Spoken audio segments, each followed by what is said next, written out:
थंडा ऋतु आसीगला एबे घरे घरे सेई गोटिए समस्या थंडा काश देह दरज आ मुंड बिंधा आउ सेई सबर उपशम पाइबा पई मात्र एइतरु गोटे कप पीके देखंतु आपनको बहुत आराम मिलिबो आ रोग प्रतिरोधक शक्ति मध्ये बढ़िबो। आज हमें मसला दिया नाली कड़ा चा बनेबा। मोठी 2 कप चा बनेबी सेति पई मेजर करी एई कप रे 3 कप पानी दउची। एठी मु नेइची खंडे अदा 1.5 इंच पाखापाखि हम अदा को प्रथमे भलसे धोईकी चोपा बाहर कर नेइची। ता सहित खंडे शुंठी नेइची। शुंठी के मध्ये आमे गुंड करके एतरे ऐड करबा। एई शुंठी के आमे एथरे दे देबा। ता सहित ओटे भल फ्लेवर पई बा इम्यूनिटी सिस्टम बूस्टर करिया पई ए दीटा दबा गुजराती। प्रथमे सब सुखा मसला गुंड कर सारला परे आपण अदा को पकेइकी छेची परिबे। ता सहित मु एठी खंडे छोट खंडे नेइची दालचीनी मध्ये दे देबा। ता सहित 2-4टा लवंग नबा। एठु मु नेइची पीपली जोटा कि आयुर्वेदिक दुकान रे आपन को आराम से मिलि जिवो। पीपली रु गोटे पकेइबा जेतु मु 2 कप चा बनौची गोटे पीपली ही सफिशिएंट रहइबो। माने टिकी एते हार्ड रहइबो माने राग रहे तेनु कम पकेइबे। जदि अधिक चा बनउचंती सेही परिमाण रे अधिक मध्ये पकेइ परिबे। 6-7टा गोलमरिच को दबा सब गुडा को भलसे छेची नबा। जदि आपण माने चाहा पीबा को पसंद करंतिनी बा चाहा पियंतिनी ताले एई रेसिपीटा शेष पर्यंत देखंतु। आपण मानु कहिबी आपण माने एku बनै की पीले आपण मानक ठंडा काश देह दरज मध्ये भल होई जिवो। आ ता सहित आपण माने जदि शुगर फ्री चाहा पियंती बा चाहा रे चीनी की गुड़ किछि मिसेबा को चाहंतिनी ता सहित मध्ये आपण माने एई चाटा को बनै परिबे।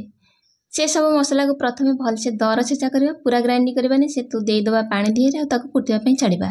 से फुटिया भीतर मेठी आउ किछि जिंस मिसौची देखंतु। एठी नेजी तेजपत्र मे छोट छोट नेजी ताको प्रथमे 2 खंड कर देइची ताको पकेइ दबा।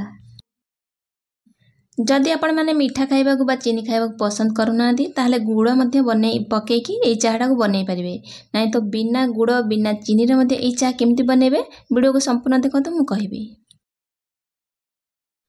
चीनी दे सारला परे चाहा टिके फिकालिया न लगिया पई एठी अल्प टिके दबा लूण आ से सब को देकी भलसे गोळेबा भलसे फुटी नबा जेमिति तार फ्लेवर गुडा का चाहा रे आसी जिवो।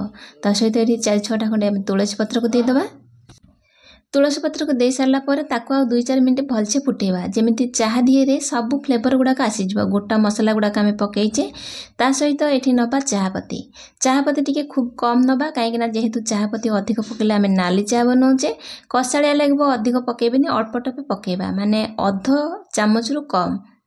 चाहपत्ती के देइकरी आमे आ मात्र 1 सेकेंड बा 2 सेकेंड फुटेबा ताठू अधिक फुटेबानी। चाहपत्ती अधिक फुटी गले कसाळिया लागबो जमा भी भल लागबोनी पिताळिया आसी जिवो चा टेस्ट।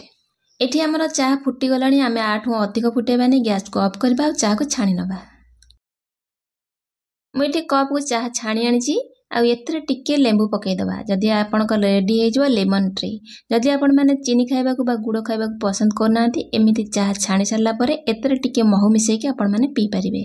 जदि आपण मुळुरु भी चाह पीबा को पसंद करंतिनी चाह पत्तीटा को स्किप करी एथरे महू मिसेई कि काढ़ा हिसाब रे पी परिबे। आपण मन ठंडा मुंड बिंधा देह दरज सब कमी जिवो। एई चाह को बनै सारला परे आपण मानकर एई जो पत्ती मसला गुडा को बळी पड़िबो आपण माने एतरे संध्या बेला अल्प किछि पानी आ टिके गुड़ मिसेई कि मध्ये चाह को बनै कि पी परिबे। एठी हमर रेडी हे गला मसला वाला नाली कड़ा चा।